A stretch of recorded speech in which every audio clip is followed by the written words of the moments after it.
ಚಾಮರಾಜನಗರ ಮೂವರ ಎನ್ಕೌಂಟರ್ ಕೇಸಿಗೆ ಈಗ big twist ಸಿಗ್ತಾ ಇದೆ. ಕಳ್ಳ ಬೇಟೆಗಾರರ ಪ್ರತಿಕಾರಕ್ಕೆ ಅರಣ್ಯ ಇಲಾಖೆ ಬಲಿಯಾಗಿದೆ. ಅರಣ್ಯ ಇಲಾಖೆ ಕ್ಯಾಂಪ್ಗಳ ಶಿಬಿರ ಧ್ವಂಸಗೊಳಿಸಿದ್ದಾರೆ ಕಳ್ಳ ಬೇಟೆಗಾರರು. ಕಾವೇರಿ ವನ್ಯಜೀವಿ ಧಾಮ ವ್ಯಾಪ್ತಿಯ 8ಕ್ಕೂ ಹೆಚ್ಚು ಕ್ಯಾಂಪ್ಗಳು ಧ್ವಂಸ ಆಗಿದ್ದಾವೆ. ಎಪಿಸಿ ಕ್ಯಾಂಪ್, ಅರಣ್ಯ ಇಲಾಖೆ ವಾಹನಗಳು, ವಸತಿ ಗೃಹಗಳೇ ಇವರ ಒಂದು ಟಾರ್ಗೆಟ್ ಆಗಿದೆ. ಚಾಮರಾಜನಗರದ ಮೂವರ ಎನ್ಕೌಂಟರ್ ಪ್ರಕರಣಕ್ಕೆ ಮತ್ತೊಂದು ಟ್ವಿಸ್ಟ್ ಅಂತಾನೆ ಹೇಳಬಹುದು. ಎನ್ಕೌಂಟರ್ ಬಳಿಕ ಅರಣ್ಯ ಇಲಾಖೆಯೇ ಕಳ್ಳ ಬೇಟೆಗಾರರ ಟಾರ್ಗೆಟ್ ಆಗಿದೆಯಾ? ಪ್ರತಿಕಾರದ ಬೆಂಕಿಯಲ್ಲಿ ಅರಣ್ಯ ಇಲಾಖೆಯ ಕ್ಯಾಂಪ್ಗಳೇ ಧ್ವಂಸ ಆಗ್ತಿದ್ದಾವ ಅನ್ನುವಂಥ ಒಂದು ಪ್ರಶ್ನೆ ಈಗ ಶುರುವಾಗಿದೆ.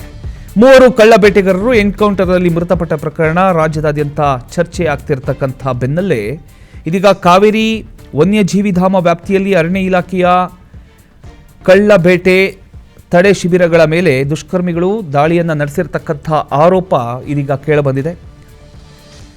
ಅರಣ್ಯ ಇಲಾಖೆ ಸಿಬ್ಬಂದಿ ಕಳ್ಳ ಬೇಟೆ ತಡೆಯೋದಕ್ಕೆ ಕಾಡಿನ ಒಳಗಡೆ ಎಪಿಸಿ ಕ್ಯಾಂಪ್ಗಳನ್ನು ನಿರ್ಮಿಸಿಕೊಂಡಿದ್ದಾರೆ. ಇದೇ ಕ್ಯಾಂಪ್ಗಳು ಇದೀಗ ದುಷ್ಕರ್ಮಿಗಳ ಟಾರ್ಗೆಟ್ ಆಗಿದೆ. ಆರೋಪ ಏನು? ಅರಣ್ಯ ಇಲಾಖೆ ವಿರುದ್ಧ ಸೇಡು ತೀರಿಸಿಕೊಳ್ತಕ್ಕಂಥ ಉದ್ದೇಶದಿಂದ ಕೆಲವರು ಕ್ಯಾಂಪ್ಗಳಿಗೆ ನುಗ್ಗಿ ದಾಂಧಲೆಯನ್ನು ನಡೆಸಿದ್ದಾರೆ. ದೃಶ್ಯವನ್ನು ಗಮನಿಸ್ತಾ ಇದ್ದೀರಿ ನೋಡಿ. ಇನ್ನು ಶಾಕಿಂಗ್ ವಿಚಾರ ಏನು ಗೊತ್ತಾ? ಕೆಲವು ಕ್ಯಾಂಪ್ಗಳಲ್ಲಿ ಮದ್ಯ ಸೇವಿಸಿ ಕೃತ್ಯ ಎಸಗಲಾಗಿದೆ ಅನ್ನೋ ಆರೋಪ ಕೂಡ ಕೇಳಿಬಂದಿದೆ. ಕಾವೇರಿ ವನ್ಯಜೀವಿ ಧಾಮದ ಹೊಳೆ ಮುರದಟ್ಟಿ ಕಳ್ಳ ಬೇಟೆ ತಡೆ ಶಿಬಿರವನ್ನು ಜಿಲೆಟಿನ್ ಕಡ್ಡಿಗಳನ್ನು ಬಳಸಿ ಸ್ಫೋಟಿಸಲಾಗಿದೆ. ಇದೊಂದೇ ಅಲ್ಲ, ಕಾವೇರಿ ವನ್ಯಜೀವಿ ಧಾಮ ವ್ಯಾಪ್ತಿಯ 8ಕ್ಕೂ ಹೆಚ್ಚು ಕ್ಯಾಂಪ್ಗಳು ಧ್ವಂಸಗೊಂಡಿವೆ. ಅರಣ್ಯ ಇಲಾಖೆ ಕಳ್ಳ ಬೇಟೆ ತಡೆಯುವುದಕ್ಕೆ ಬಳಸ್ತಿದ್ದಂತಹ ಕ್ಯಾಂಪ್ಗಳು, ಅರಣ್ಯ ಇಲಾಖೆಯ ವಾಹನಗಳು, ವಸತಿ ಗೃಹಗಳು ಇವೆಲ್ಲವೂ ಕೂಡ ದುಷ್ಕರ್ಮಿಗಳ ಟಾರ್ಗೆಟ್ ಆಗ್ಬಿಟ್ಟಿದೆ. ಇಷ್ಟೆಲ್ಲ ನೀವು ಏನು ಗಮನಿಸ್ತಾ ಇದ್ದೀರಿ, ಇದೆಲ್ಲ ಆಗಿರ್ತಕ್ಕಂಥದ್ದು ಎಪಿಸಿ ಕ್ಯಾಂಪ್ಗಳನ್ನು ನೋಡಿ ಹೇಗೆ ಮಾಡಿದ್ದಾರೆ ಅಂತ. ಎಸ್, ಇದರ ಬಗ್ಗೆ PNS ವಿಸ್ತಾರ ನ್ಯೂಸ್ ಪ್ರತಿನಿಧಿಯಿಂದ ಒಂದು ಪ್ರತ್ಯಕ್ಷ ವರದಿ.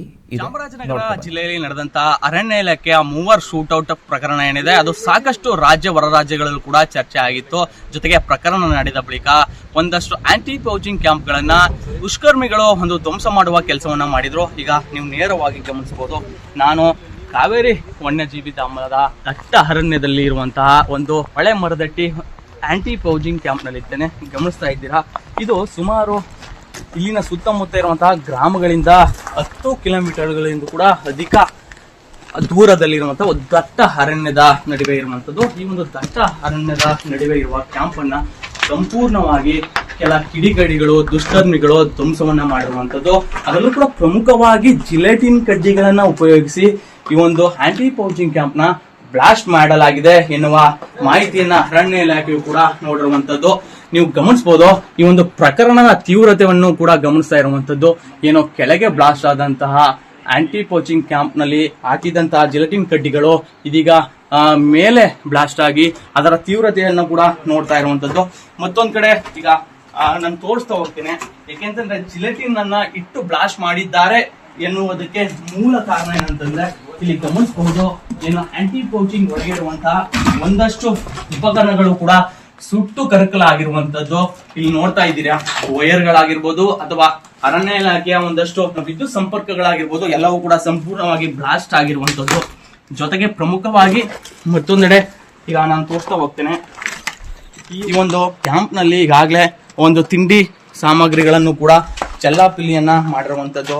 ಪ್ರಮುಖವಾಗಿ ಗಮನಿಸಬಹುದು, ರವೆ ಇದೆ, ರವೆಯನ್ನು ಕೂಡ ಛಿದ್ರ ಮಾಡಿರುವಂತದ್ದು. ಜೊತೆಗೆ ಏನು ಅವರು ಅಂದ್ರೆ ಇಲ್ಲಿ ಇದ್ದಂತಹ ಅರಣ್ಯ ಸಿಬ್ಬಂದಿಗಳು ಅಡಿಗೆ ಮಾಡಿಕೊಳ್ಳಲು ಉಪಯೋಗಿಸುತ್ತಿದ್ದಂತಹ ವಸ್ತುಗಳನ್ನು ಕೂಡ ಸಂಪೂರ್ಣವಾಗಿ ಛಿದ್ರವನ್ನ ಮಾಡಿರುವಂತದ್ದು. ಆಗಲೇ ಎಲ್ಲವೂ ಕೂಡ ಚೆಲ್ಲಾಪಿಲ್ಲಿಯಾಗಿ ಬಿದ್ದಿರುವಂತದ್ದು. ರವೆ ಆಗಿರ್ಬೋದು, ಉಪ್ಪು ಆಗಿರ್ಬೋದು, ಒಂದಷ್ಟು ತಿಂಡಿಯ ಪದಾರ್ಥಗಳು ಇಲ್ಲಿ ಛಿದ್ರವಾಗಿ ಬಿದ್ದಿರುವಂತದ್ದು. ಒಟ್ಟಾರೆ ಏನಂತಂದ್ರೆ ಚಾಮರಾಜನಗರದಲ್ಲಿ ಈ ಒಂದು ಅರಣ್ಯದಲ್ಲಿ ನಡೆದ ಶೂಟೌಟ್ ಪ್ರಕರಣದ ಬಳಿಕ ಸುಮಾರು 8 ಆಂಟಿ ಪೌಚಿಂಗ್ ಕ್ಯಾಂಪ್ಗಳಿಗೆ ದುಷ್ಕರ್ಮಿಗಳು ನುಗ್ಗಿ ಧ್ವಂಸ ಮಾಡುವ ಕೃತ್ಯವನ್ನ ಮಾಡಿರುವಂತದ್ದು.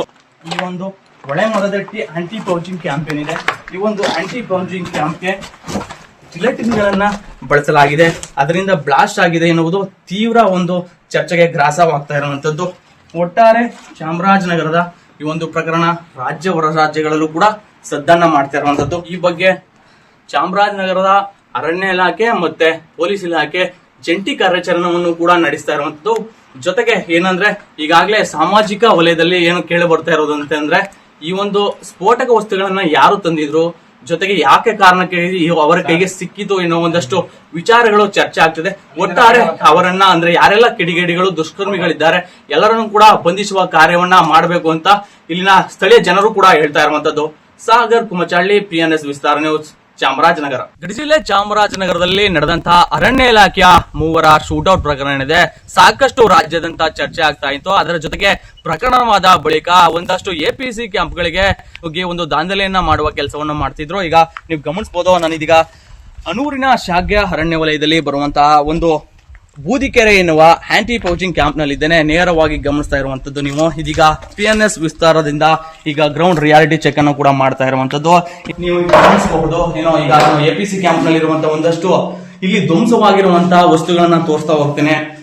ಏನೋ ಸಾಕಷ್ಟು ದಿನಗಳಿಂದ ಕೂಡ ಈ ಒಂದು ವಿಚಾರ ಚರ್ಚನೆ ಆಗ್ತಾ ಇತ್ತು. ಆಗಸ್ಟ್ 15ರ ತಾರೀಕು ಮುಂಜಾನೆ ನಡೆದಂತಹ ಈ ಶೂಟೌಟ್ ಪ್ರಕರಣದ ಬಳಿಕ ಈ ಎಲ್ಲಾ ಒಂದು ಕೆಲಸಗಳು ಆಗಿರುವಂತದ್ದು ಅಂತಂದ್ರೆ ಕಿಡಿಗೇಡಿಗಳು ಈ ಒಂದು APC ಕ್ಯಾಂಪ್ ಗಳನ್ನ ಧ್ವಂಸ ಮಾಡುವ ಕೆಲಸವನ್ನ ಮಾಡಿರುವಂತದ್ದು ಇಲ್ಲಿ ಗಮನಿಸ್ತಾ ಹೋಗ್ತಿದ್ರಿ ನೀವು. ಏನೋ ಇಲ್ಲಿ ಕಾಣ್ತಾ ಇರುವಂತಹ ಒಂದು ಎಕ್ವಿಪ್ಮೆಂಟ್ ಏನಿದೆ ಇದು ಅರಣ್ಯ ಇಲಾಖೆ ಉಪಯೋಗಿಸುವಂತಹ ಒಂದು ಫೈರಿಂಗ್ ಅನ್ನ ತಡೆಯುವಂತಹ ವಸ್ತು ಆಗಿರುವಂತದ್ದು. ಜೊತೆಗೆ ಈಗ ಮತ್ತೆ ಮತ್ತೊಂದು ಇಲ್ಲಿ ಅದರ ಪಕ್ಕದಲ್ಲಿ ಇರುವಂತಹ ಪೌಚಿಂಗ್ ಕ್ಯಾಂಪ್ ಒಂದು ಕೊಠಡಿಗೆ ನಾನು ಕರ್ಕೊಂಡು ಹೋಗ್ತೇನೆ. ನೀವು ಗಮನಿಸಬಹುದು, ಇಲ್ಲೂ ಕೂಡ ಸಂಪೂರ್ಣವಾಗಿ ಏನು ಎಲ್ಲವೂ ಕೂಡ ನಚ್ಚು ನೂರಾಗಿ ನಿಂತಿರುವಂತದ್ದು. ಸುಮಾರು ಚಾಮರಾಜನಗರ ಜಿಲ್ಲೆಯಲ್ಲಿ ವ್ಯಾಪ್ತಿ ಕೊಡುವಂತಹ ಅರಣ್ಯ ಇಲಾಖೆಯ 8ಕ್ಕೂ ಹೆಚ್ಚು ಆಂಟಿ ಪೌಚಿಂಗ್ ಕ್ಯಾಂಪ್ ನಲ್ಲಿ ಈಗಾಗಲೇ ಈ ಒಂದು ಘಟನೆಗಳು ಕೂಡ ನಡೆದಿರುವಂತದ್ದು. ಕೆಲ ದುಷ್ಕರ್ಮಿಗಳು ಈ ಒಂದು ಕೆಲಸವನ್ನ ಮಾಡಿರುವಂತದ್ದು ಈಗ ಗಮನಿಸ್ತಾ ಇದ್ದೀರಾ. ಏನು ಅರಣ್ಯ ಇಲಾಖೆ ತಮ್ಮ ಒಂದಷ್ಟು ದಾಖಲೆಗಳನ್ನ ಇಟ್ಟುಕೊಳ್ಳುವಂತಹ ಏನು ಕಾಡ್ರೇಜ್ ಅಥವಾ ಬೀರು ಏನಿದೆ ಬೀರುವನ್ನ ಸಂಪೂರ್ಣವಾಗಿ ಧ್ವಂಸ ಮಾಡಿರುವಂತದ್ದು. ಈಗ ಪ್ರಮುಖವಾಗಿ ಇನ್ನೊಂದನ್ನ ಗಮನಿಸ್ತೇನೆ, ತೋರಿಸ್ತಾ ಹೋಗ್ತೇನೆ. ಈಗ ಏನೋ ನೀವು ಕಾಣ್ತಾ ಇರುವಂತದ್ದು ಈ ಮದ್ಯವನ್ನು ಕೂಡ ಸೇವನೆ ಮಾಡಿ ಇಲ್ಲಿ ಈ ಒಂದು ಕೃತ್ಯವನ್ನ ಎಸಗಿದ್ದಾರೆ ಎನ್ನುವ ಅನುಮಾನಗಳು ಕೂಡ ವ್ಯಕ್ತವಾಗ್ತಾ ಇರುವಂತದ್ದು.